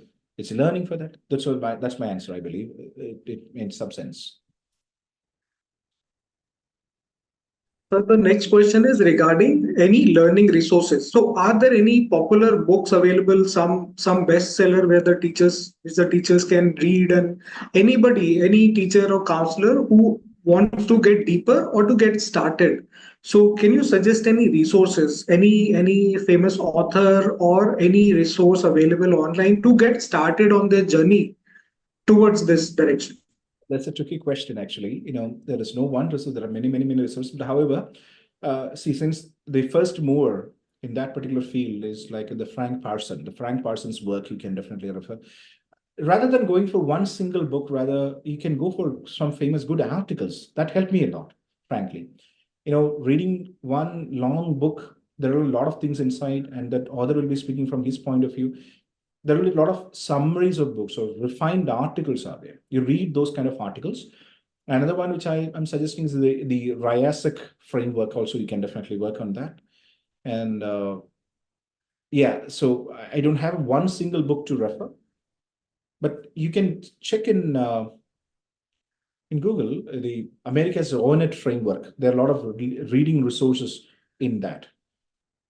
And there are a lot of free career counseling programs happening, career coaches training programs are happening.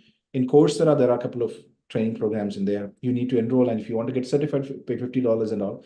I found a couple of them in that. Coursera or edX.com, either of these two. I forget about it. edX.org or Coursera.org, somewhere. Yeah, I don't have one single resource to suggest over here. And certainly, I guess from your presentation, there was so much content. So the participants have been looking at that. Some of them must have taken screenshots, and the session will also be available for a review later. It'll be there. The session will be recorded and made available by CBSE. So even the participants, I think they can look at the slide, do some exploration, and they'll find a lot of online resources on the content that you have shared. So I think the session itself is a good starting point in that direction. So now the next question that we have is regarding anxiety of the students and parents. So the question is, lot of parents are, lots of parents have anxiety, and even the children have anxiety related to their careers. So how can a teacher help in getting rid of that anxiety? The anxiety may be due to two things what I found. One, they have worry about the future, right? So no parent in this world wanted their children to suffer. Every good parent wanted their children to lead a good, successful life, about the future. Second is about the lack of skills. I mean, the child is, so it's all about the comparison or comparing with someone like that. It happens. So many, many, many reasons. Well, first of all, we say when we go for the career counselings, it should be it's a progressive activity. It should be motivating, the conversations, etc., highlighting on the strengths of the child. With your nobody. I mean, I'm not so sure, but however, from my experience, I say nobody works on their weakness and overcame the weakness. Weakness, we cannot think much, but you can manage the weakness to a large extent. Work on the strength part. Speak good about the parents. Give them more confidence. When we used to get the similar kind of clients, when they come, we say, first of all, your anxiety will kill. Your anxiety will bring a lot of nonsense to your life. First of all, understand, and there's a lot of space in this world. When you do something which is in line with your behavior, when you do something which is in line with your passion, and when we explore the possibility, slowly the anxieties will move away. It's not that easy. Even if I say that, it's when it comes to a practical level, focusing more on the students' strength part, objectively, these are things that can definitely consider. And there needs a counseling, the clinical counseling techniques, listen to them largely, then talk to them, and let's be very positive on that dimension. When it comes to career part, the assessments can play a good role in helping them to explore them and understand them, and then guiding the people. But beyond that, I think we have limitations in removing the anxiety, but we can be very positive, and that's the answer that I have right now. I think I'm not good in that answer, giving that answer. Certainly, it has been such Great informative. subject. Now, there is another one is, I think the question is, how can teachers integrate psychometric assessment result into their teaching strategies? So if you can guide towards how they can start, at least take the baby steps towards including this psychometric assessment in the teaching strategy itself. Okay. We used to do a lot of training programs for teachers, the faculty development programs. And in that one, we use this same instrument, the adult instrument, and we, the one line, Gaurav, see that we have heard a lot that treat others in the way which I would like to be treated, right? Treat others in the way which I would like to be treated. Do you agree with this statement, Gaurav? And you're on mute, I think. Certainly. Yeah, so treat others in the way which I would like to be treated. It's a word we are listening. Well, I totally disagree with that statement. Treat others in the way which I would like to be treated. On a very moralistic, socialistic point of view, yes, it is right. Yeah, it is right also. But my disagreement is that treat others in the way which they would like to be treated. Treat others in the way which they would like to be treated. That's the best way. That's the best practice that we can bring in. Now, everybody will be having a different, unique personality. And our conversation, our way of leading the life, our expressions, our studying, our learning styles, etc., are part and parcel of our personality. When a teacher delivers, this is for teachers, largely teachers are listening. When a teacher delivers, the teacher will be delivering from that personality part, right? Say, we could see a lot of teachers. Some teachers we like. It's quite common. Some teachers we like. The teachers that I like may not be the teacher that my friend like. What's the reason? Because the teacher that I like is in line with my personality. And the word I'm using personality, that way of communication, organizing life, the telling the stories, or the way it's approached. And there are a lot of teachers who are very systematic, very structured, very scientific, very tuck, tuck, tuck, tuck. But some teachers may not be like that, very funny, very jovial. But both of them delivers, both of them makes impact on children. Some of them will be like that, some of them like. So when we go onto the floor, when we deliver the sessions, we will be operating on our personality part. Here comes the understanding. An awareness level should be there on a higher level, that in front of me, there are various kinds of personalities, various kinds of people. If you know who are they, what are their, what kind of category of learners are in front of us, say, that's again another instrument that's not connected with this.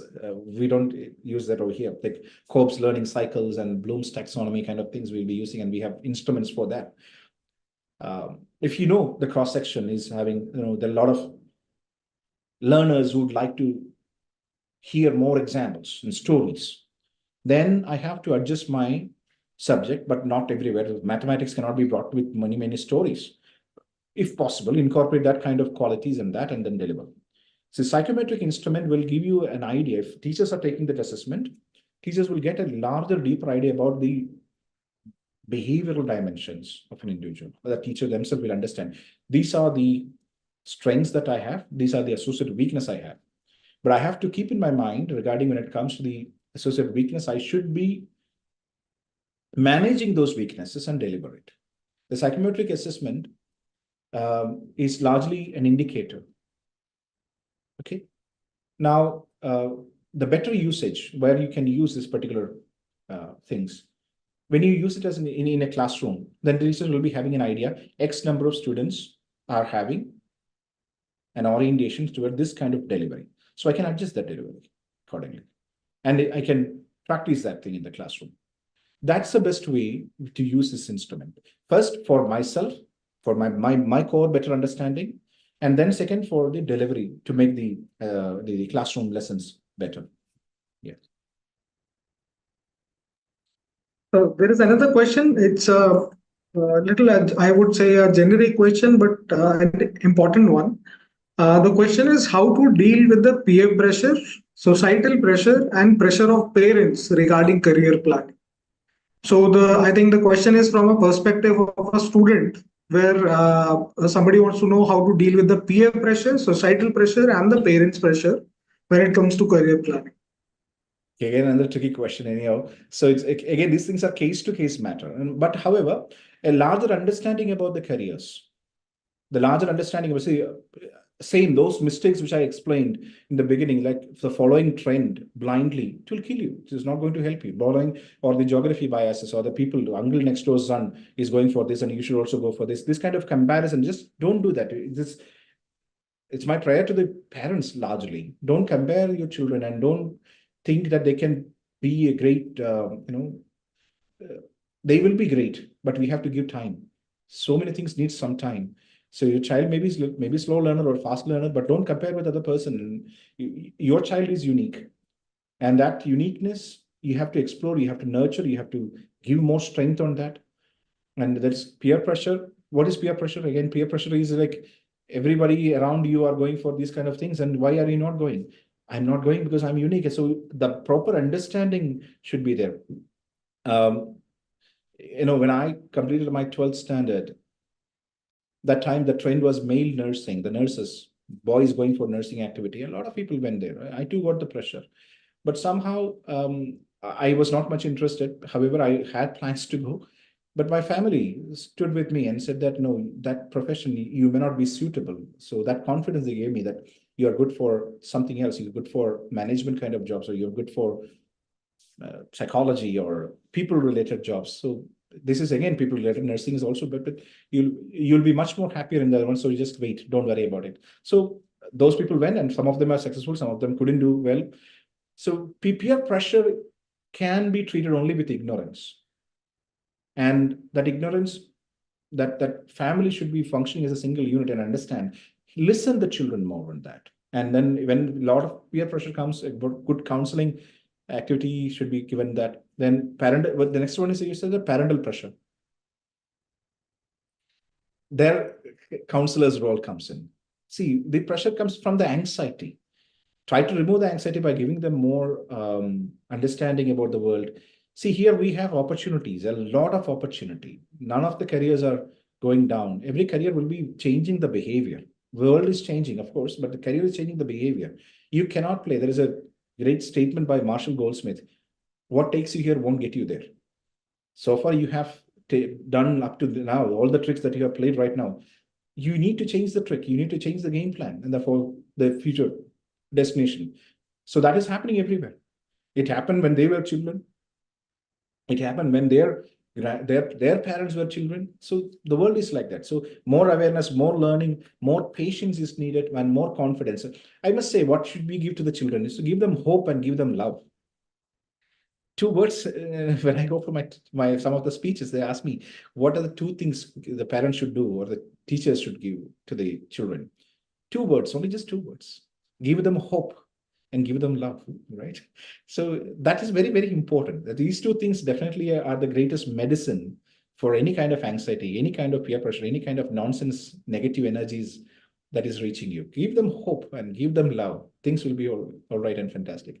I think Nidhi Madam also will appreciate that point, right? Yes, because I really, really, like this point of yours, and I understand it completely. Because see, what we always per se and see around us is that when a child goes out in the society, that at times is very brutal. Nowadays you don't even think of whether it will be a child of 4 years, 5 years, 10 years, or it will be an adult of a 55-year-old or 60. People around or the peer groups are as such at times can be really, really bad.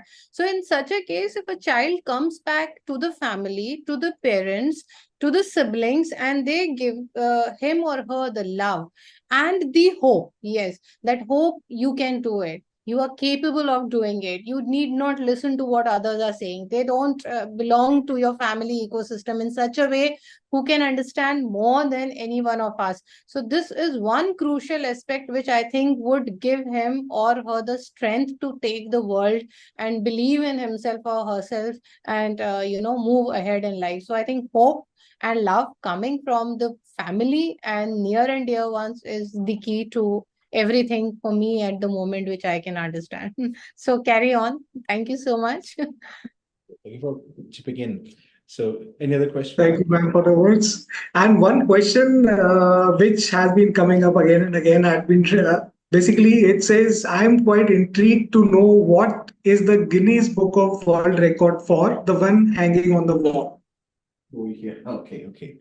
No, actually, we are the Guinness World Record holders in the arena of career assessments.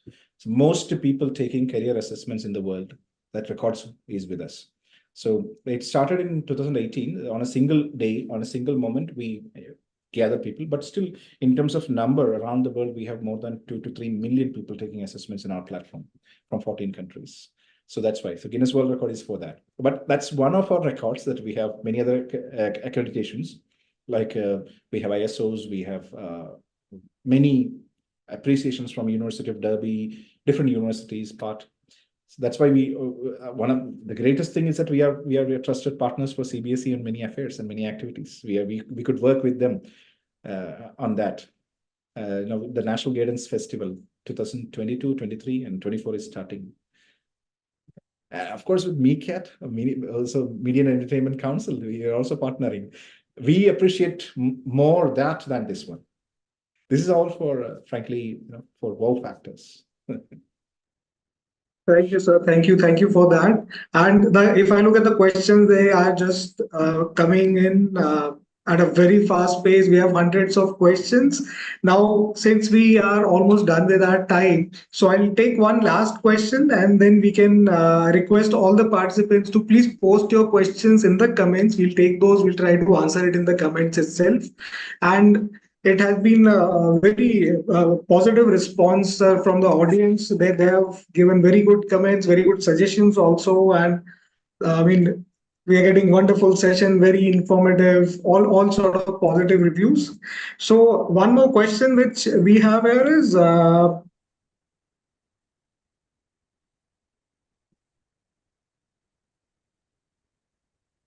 basically, okay, it's a similar question regarding peer pressure, but it's in a different way. I think the question is same. When a child is choosing a career, they are highly influenced by their classmates in selecting. I mean, I think, sir, we have already answered that question. You recently answered that. So that was the last question which we had. And it had been a wonderful session, very enlightening, very informative. I'll take 1 minute because I found one interesting question over here. I was also parallelly finding regarding the sports and other kind of things. So that's one interesting thing that like people are not interested to go. I mean, parents will be saying that don't go for sports. You don't have any scope on that. Well, through the assessments, that's one limitation of the assessment is that you cannot find out whether the person is good in sports or arts, such kind of things, because with pen and paper, we will not be able to measure. That's impossible because we have numerous levels and kinds of performing arts, performing sports. Largely, that should be identified with a specialist in that field, a coach or a trained person, or maybe a referee also can to a large extent, but not too much. Referee is somebody who's running the show. To become a performer, so that was connected with YouTube, that's kind of with so many things are there. I mean, I'm not going to that part. To become a performer, I must say there are 3 levels. Level 1 is you should be a pupil. Again, 3P, pupil, performer, and professional. Pupil means study well, play well, understand it well. Whether you're a singer, practice well. Whether you're a player, practice really well. Like how Sachin came in. Let's take the simple case study. Sachin was a good student, who made their teachers famous. Who made the teachers famous. So Sachin was a student, pupil, studied well, really well, and then started performing in small cricket tournaments and all, but not for money. Then he became the professional, 3rd level. So these 3 levels should be treated properly, and everywhere you're increasing the probability of success in that particular level. And when you should do that, when it comes to academics, this is one mantra I used to say, give focus on academics. From the very practical experience, I'm saying, I have seen many failures in that. That's why I'm saying, in this, the time span is very short, maybe 15, 14 years only I have experience, but that's my professional experience. But I have seen my friends who went for games. I was a basketball player. People who played with me are not doing really well, who performed really well and played for our country. Unfortunately, because some of the sports are not much accepted. Well, take academics seriously and very seriously. That is very important. Hello? Am I audible?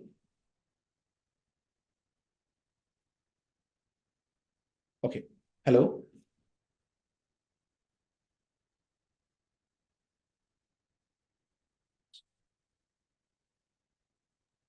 Madam? Yeah, hello, hi. Yeah, we are there. Actually, I think Gaurav is also here. Please over to you, Gaurav.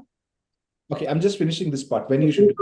Sir, ma'am, with your permission, we would like to conclude the session and really like to thank Neeti ma'am for making these sessions possible. Rahul sir for this amazing information that you have given. The presentations, they were so informative with proper details. And I think all the participants would have found it very useful. The comments are very positive and they will also pursue. Most of them will certainly pursue, look at the information, trying to find more, explore more. And we'll also share this particular session. The recording will be available for the participants to go through it again. They can share. And CBSE will basically continue to do such sessions. We have one more session coming up tomorrow. So before concluding the session, I would really like to inform all the participants that the feedback form link is already available on the registration page. Please go back to the registration page, click on the feedback form, fill the feedback form, which will enable us to generate certificates of participation for you, which will be available to you on 28th of June on the link which is already given in the registration. So let me repeat, please go back to the registration page, click on the feedback form link, fill the form completely. That detail will help us in creating certificate of participation, which will be available on 28th of June on the link which has been given in the circular. Neeti ma'am, I would request you to please conclude the session.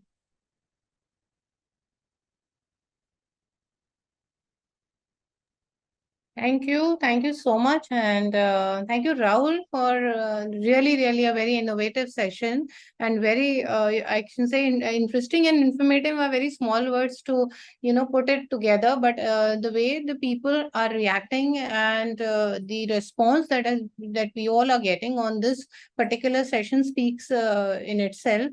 And we promise to continue these series and try to put in as much as possible for our stakeholders. And it is a request that if you all have any queries, any questions, or if you want a particular session to be focused on a particular topic, do let us know. There are various means. You can put it on the chat, you can put it in your feedback form, wherever you want. And just to add to it, we would also be putting the YouTube channel of CBSE's link, wherein this particular session and all the sessions that will be conducted on counseling, career counseling, psychosocial counseling, or such things would be put up as a repository so that you all can really go in if you want to, relook into something that Rahul has said, or there was some question that you want to have a repeat, go through revision, I should say, in the language of our school system. If you want to revise anything that you have listened today and you have tried to grasp it, please go through it. And the CBSE headquarter link we would also share in the chat, and Gaurav would also pin up for all of you. Thank you so much. And tomorrow again, we'll all be here, same time, same place, with another interesting session from one of our important resource person, who's Mr. Ajitesh Sharma. And I think we all should look forward to it. Thank you so much. Thank you, both of you. And thank you all the participants for being here. And 2 hours is not a small time zone in today's world. But sitting and interacting and grasping what is there to offer speaks volumes of the interest that has been generated by these sessions. Thank you so much. Thank you. Thank you, Neeti ma'am. Thank you, Rahul sir. So let's conclude the session and wish all the best to all the participants. See you again tomorrow.